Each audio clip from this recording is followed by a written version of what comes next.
The administration's message is tragic because the journey the administration encourages is so dangerous and results in death, disease, and harm to so many minors along the way. It is often said that Nero fiddled while Rome burned. Unfortunately, it seems that Obama fiddles while our borders implode. A president once again ready to act on his own, money being thrown at Syrian rebels, a legend of the U.S. Senate bids us farewell. More on the madness that is inside the Beltway. Let us head to Washington, D.C. Our own John Gizzi joins us today. John, pleasure to see you, my friend, and I do mean see you. This is a historic moment, and things are working here, and there are no glitches. Outstanding. Let's get right to the president here, because basically when it comes down to the one thing that caught me in the last couple of days is the White House saying, as far as immigration reform, anything that needs to be done, boom, the president says, we're ready to do it. I'm ready to do it on my own. I don't need you. I don't need anybody. Here we go again. It's going to be right my way or the highway deal, John. It just seems as if we're right back to the old butting heads, and it's not going away.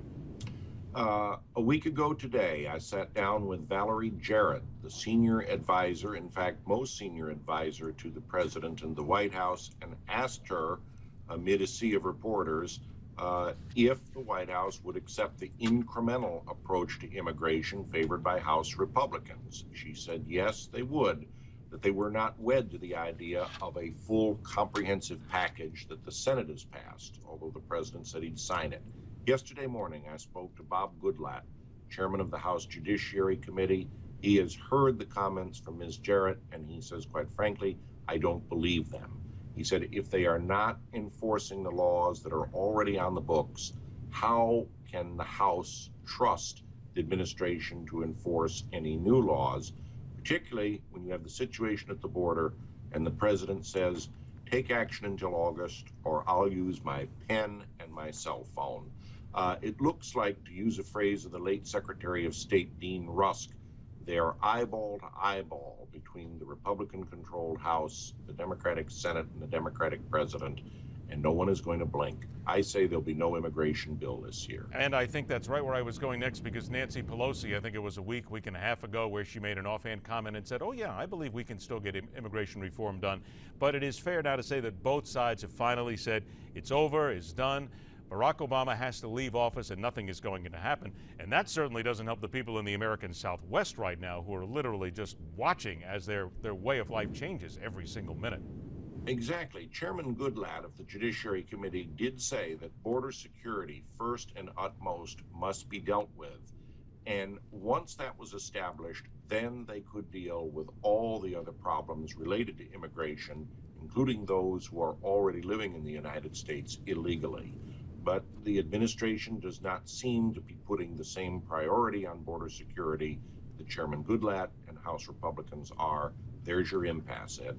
Here's something else with Nancy Pelosi. Apparently the announcement today, the House Minority Leader says she will be traveling to the southern border of the U.S. on Saturday to be briefed by Customs and Border Protection on the unaccompanied minors entering the country, asking to say, or basically saying, we must work to address the root causes of the problem. All right, John, here we go. It is either a wonderful photo op for a bunch of people to come down there. Of course, Filomena Vea of Texas will be there. Some others will be there. Wonderful photo op, or it simply is, in reality, concern for the humanitarian crisis. I tend to think, once again, as it is in politics, we're kind of 50-50 on both here. Well, again, even after 35 years as a reporter in Washington, I still try to be upbeat and optimistic. And perhaps the minority leader could emerge as a heroine in all this by saying we have to do something about border security and deal with the porous border first before anything else. This could be an epiphany for her. As to whether I'll wager anything on it, no. No, I think you would be better wagering on the next World Cup game with the Americans. That would be a whole lot better.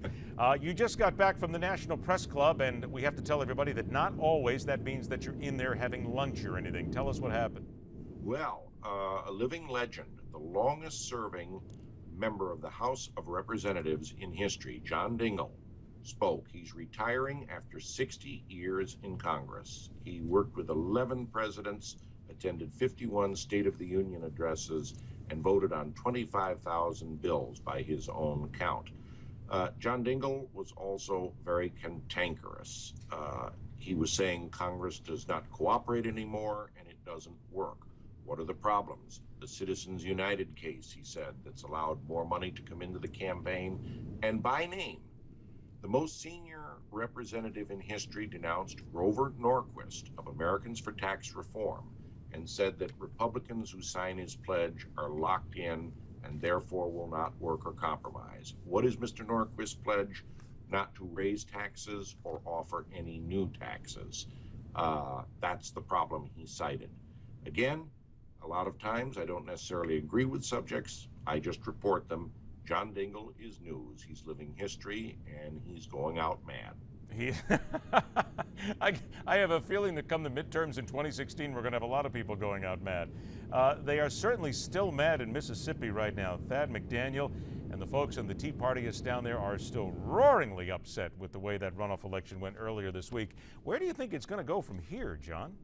All right, I'm going to level with you on it. I've covered a lot of disputed elections in my day, going back to when the House of Representatives refused to seat the gentleman in 1984 who had a certificate of election, recounted the ballots itself.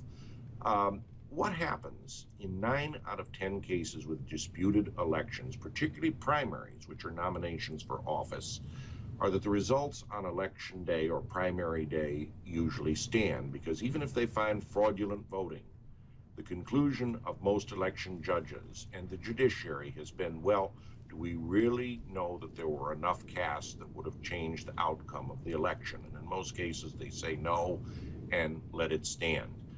In the case of State Senator Chris McDaniel, he came within 6,000 votes of dislodging Thad Cochran, who has been senator from Mississippi for 36 years. Great showing, a lot of backing, a lot of support from the Tea Party and national conservative groups, but as in boxing, just not enough to take out the champ. He's saying a lot of people who are traditional Democratic voters came and crossed and rescued Senator Cochran. I would say respectfully that this is a pattern in states that have no party registration, and it will be very hard for him to prove. It will indeed. Yes. Unfortunately, we're all out of time right now, John, because trust me, this is something that we're going to talk about for a long, long time. Listen, good seeing you again. Thanks for stopping by on Friday. We'll see you next week, my friend. Have a wonderful weekend. It's glad to be able to be seen and not just heard. Thanks. Waiting for the hat next time.